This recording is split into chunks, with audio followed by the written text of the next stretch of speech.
Several months ago, going back 7 or so months ago, I stated that looking at the division regarding mask wearing, the vaccine, and also the acknowledgement of COVID-19, that many of the red states, from Texas all the way over to Florida, up as far as Virginia, even into Indiana and Ohio, Montana, the Dakotas, but definitely Mississippi, Alabama, Arkansas, Louisiana, Georgia, Kentucky, Tennessee, for the most part, Oklahoma as well. Well, most part, they're red states, and they were anti-mask, not believers in the COVID-19 itself as a reality, and definitely anti-vaccine.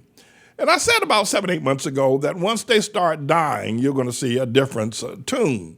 And many of those who were out as major spokespersons against mask wearing, against the vaccine, and against COVID-19, they're going to die. And there are going to be other dieharders that are going to die, even after the major spokespersons die from COVID-19 in the red states. The dieharders are still going to not wear a mask. Now, let me say, I support wearing a mask. I wear a mask. From this day forward, I'm going to wear a mask till Jesus come. Even though COVID-19 is no longer a reality, I'm going to wear a mask. But I have to tell you, with respect to the vaccine, if you want to take it, I would not say to you, don't take it. COVID-19 is a reality. It is a real disease and sickness. So if you want to wear a mask, I would say no matter who you are, wear a mask. I'm never going to stop wearing a mask. When I come into your presence, I'm going to have on a mask. As far as the vaccine is concerned, that's your decision. I would not tell you not to take it. Let me be clear about that. If you want to take it, take it. If you don't want to take it, don't take it. But I said several months ago that these big mouth people in red states telling you don't do either and denying COVID-19, they're going to die. Most recently, I want to thank Bob Jackson for sending us this information earlier last week about Phil Valentine. I think we have a picture of him that died as a result of COVID-19. And let me read the article. While Phil Valentine was in the ICU with COVID-19, and before Bill Lee, the governor of Tennessee, sent a tweet of condolences to Valentine's family when he died, Governor Bill Lee was busy politicking with children's lives on COVID Delta for a toothless redneck, Johnny Reb, to give red meat to all 95 counties to overrule their local school boards. And the article goes on, thousands of redneck critics of vaccine got vaccinated when they heard longtime popular Nashville conservative radio host Phil Valentine got COVID-19 and was in critical condition, and later the boy died. Now, the previously healthy Valentine died at age 61. If he wore a mask, I don't know about the vaccine, but he'd probably be alive today. He was an outspoken critic of the vaccine and even went into a studio to record a Beatles parody, Vax Man, to the song Tax Man, and a great hero to Johnny Reb. Now, Mr. Engineer, I don't know if I have another article of another person whose name gets past me now, who also died from COVID-19, who was stating that there was no danger there. I don't know if I got that information, if our program director was able to get that information over to you. But here's the deal. You have it. Yeah, Texas official mocked COVID-19. Put that up, Mr. Engineer. The Texas GOP official who mocked COVID-19 5 days before he died of the virus later turned around, and the article states, without reading all of it, after he'd been such an outspoken opponent of the vaccine and also of COVID-19, he caught it, and the boy got sick. And on his deathbed, he asked people to take the vaccine. On his deathbed, he asked people to, and this is a Republican, right? He asked people to wear a mask on his deathbed, but he died anyway.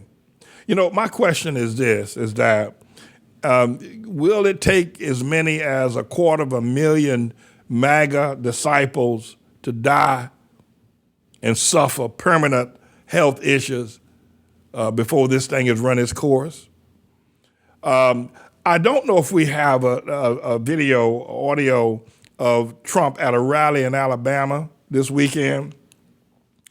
And, you know, these people are such diehard. Now, they're dying from COVID-19, but you got the diehards who still gonna die. What happened with Phil Valentine and what happened with this GOP official? We just showed you. These dieharders, they even booed Trump. Saturday, Trump tried to tell them to take, that this thing is real. And they booed him. This is, my friends, tribulation like you ain't never seen before. But Mr. Engineer, go ahead and can we run that audio and show the visual of Trump down there in Alabama Saturday night where they booed Trump for talking about wearing a mask or taking the vaccine.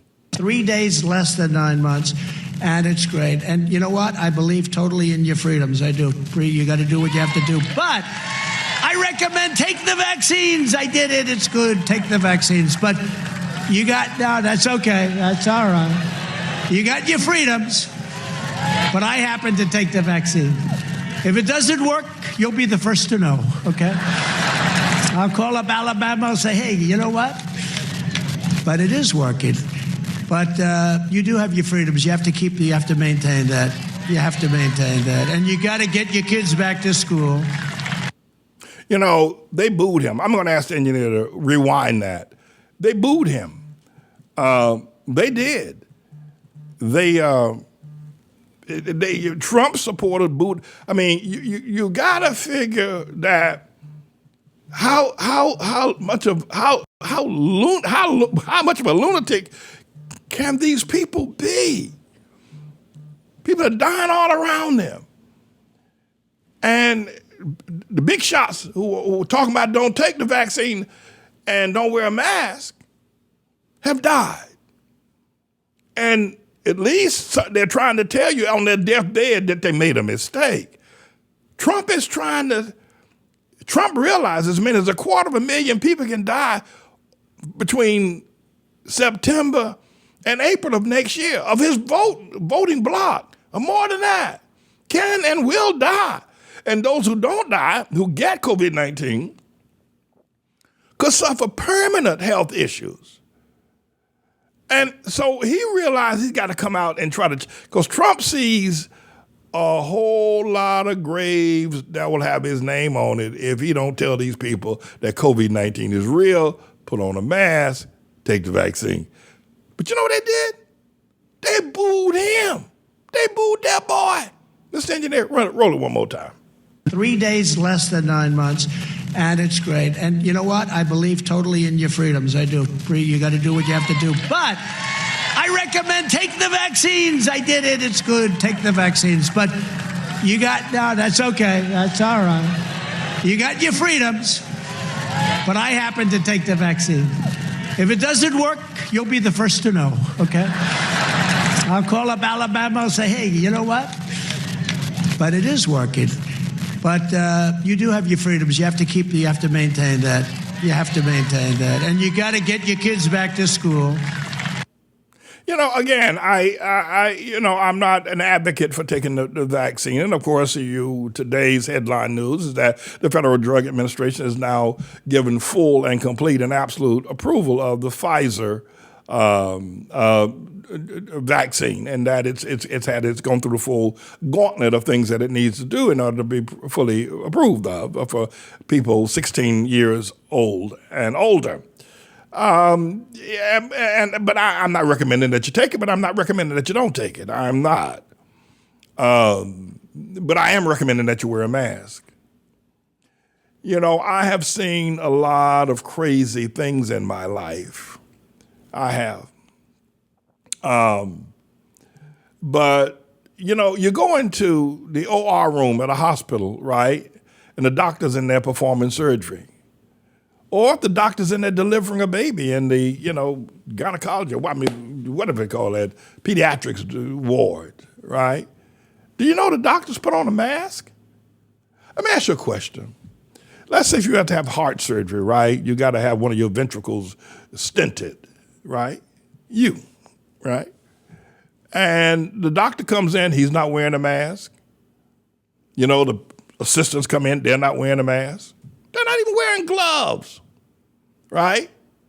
Now they're getting ready to perform a health operation on you that is vital for your life. But the doctor's not wearing a mask. And all the other nurses and all the other staff in that room, in that OR room, nobody's got on a mask, right?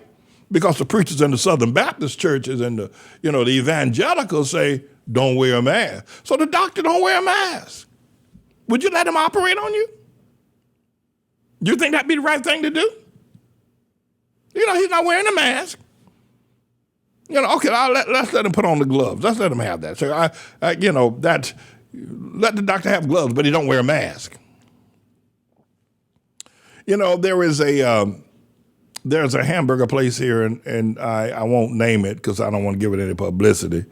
And it's right up the street from where we are. It's not McDonald's or one of the chains. It's a local community development. But they used to have good hamburgers. I used to love when I was in school. I used to eat there all the time.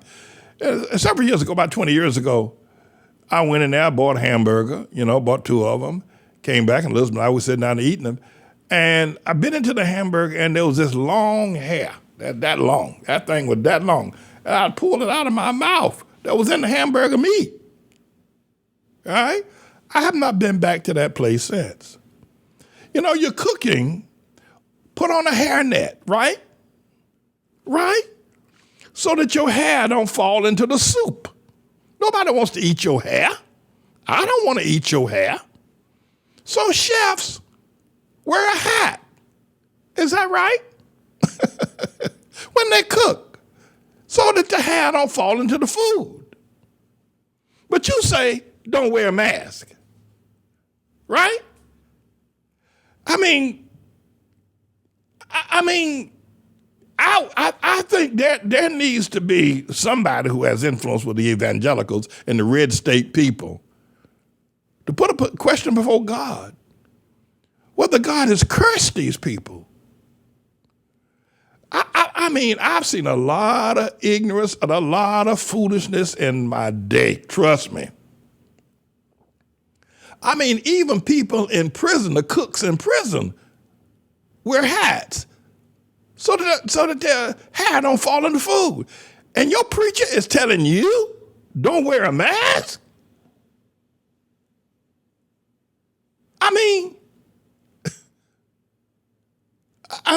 Somebody needs to, if God has cursed these people and they've gone off into the dark end of absolute ignorance, which means one thing, that God has abandoned them. He's turned them over to a reprobate mind. And you can go in every Southern Baptist church and evangelicals and all that Franklin Graham crowd you want, and you ain't going to find God in there.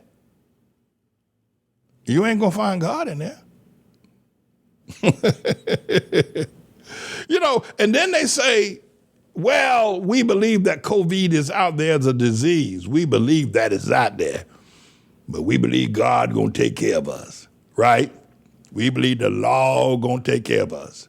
And we just put our faith in God. We ain't wearing no mask. We put our faith in God. Yet, they have a life insurance policy. That's right, just in case they die. They got a will, just in case they die.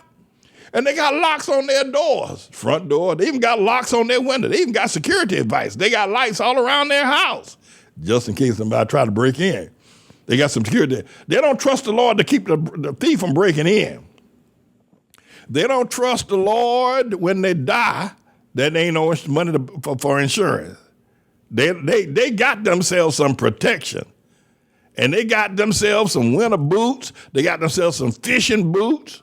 That's right. They got themselves the right kind of hat. They got themselves some gloves. They got all of that to protect themselves against the rain, against the wind. They got hurricane-proof houses.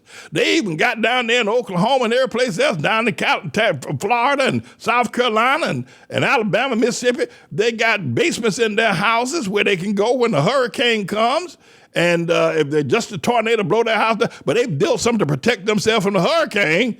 But now when it comes to wearing a mask, well, we don't wear no mask. We believe God would take care of us. I have never seen such a congregation of people lie on God. I've never seen such phonies, such hypocrites. They got insurance, they got locks, they even got 15 guns in their house just in case somebody want to break in there to protect themselves. They told the man when they were buying it, I'm buying this for protection, but they won't put on a mask. I've never seen such congregational, statewide ignorance in all my days. What you gonna do about it? You can't talk to them. Me, I'm gonna wear a mask until Jesus comes. I'm James David Manning, everybody. I'm the Lord's servant. I want to ask you to come up close for just 1 second.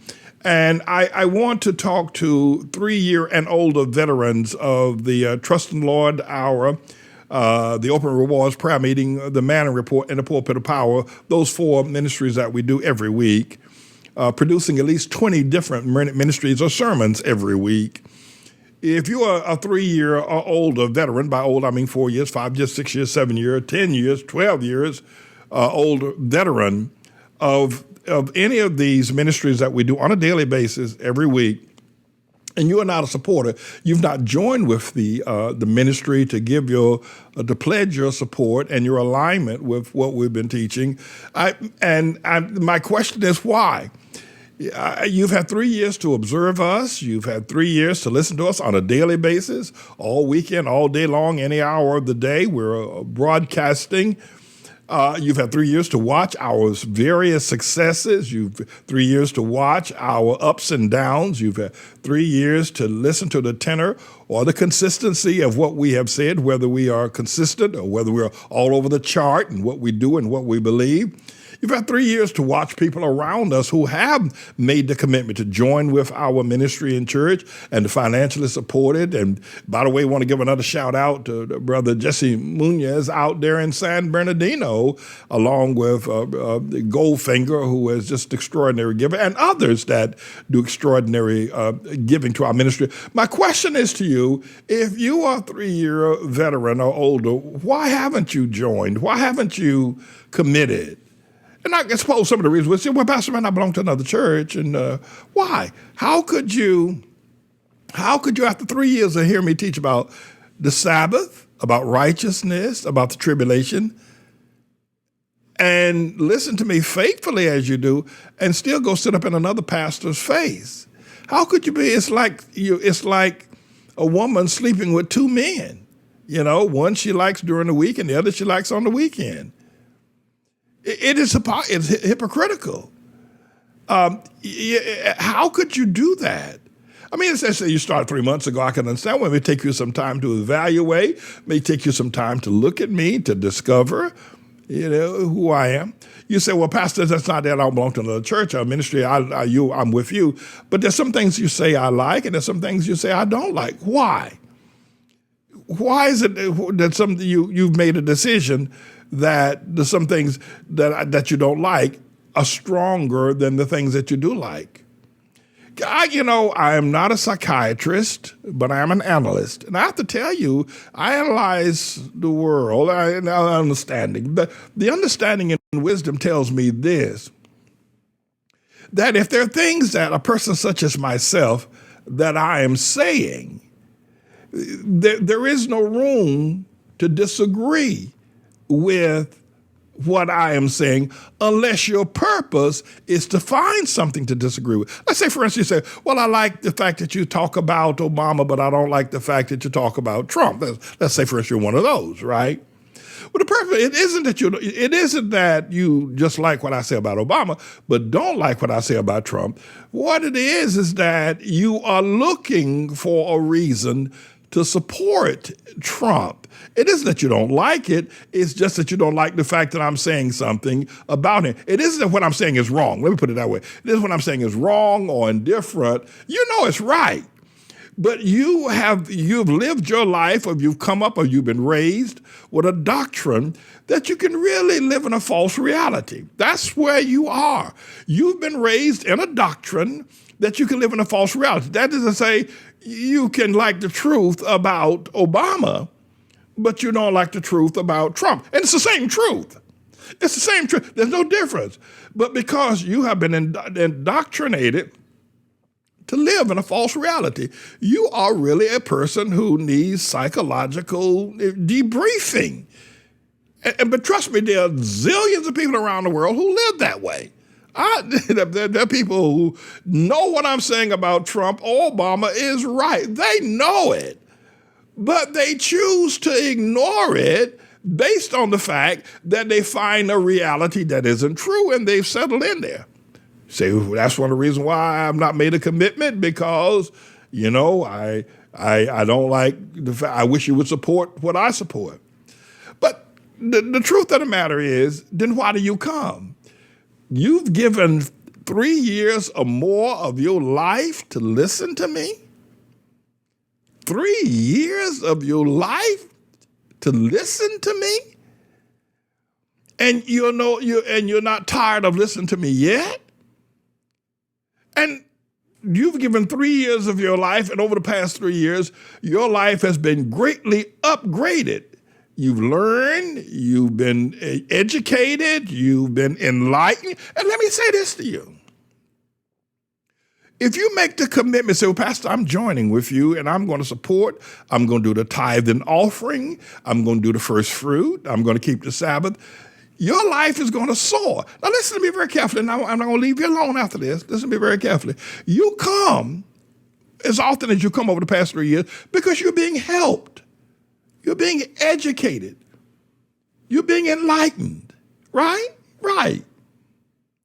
But the thing that you like, whether you say, well, I like what you say about Obama, but I don't like what you say about Trump. You do the same thing with the Word of God, such as you like the things I say, the teachings that I say, the way I explain the Bible, the way I break it all down and make it clear. But when it comes to things like money or tithing and offering or the Sabbath, well, that is also true, but because of your false reality, because you really need a psychological debriefing, because of your false reality, you choose not to believe the tithe or the first fruit or the Sabbath. Now, it isn't that it isn't true. It's as true as all the other things I've said. But you live in a false reality where you try to ignore the truth about the tithe, and so you don't do it. But everything else I say is good to go.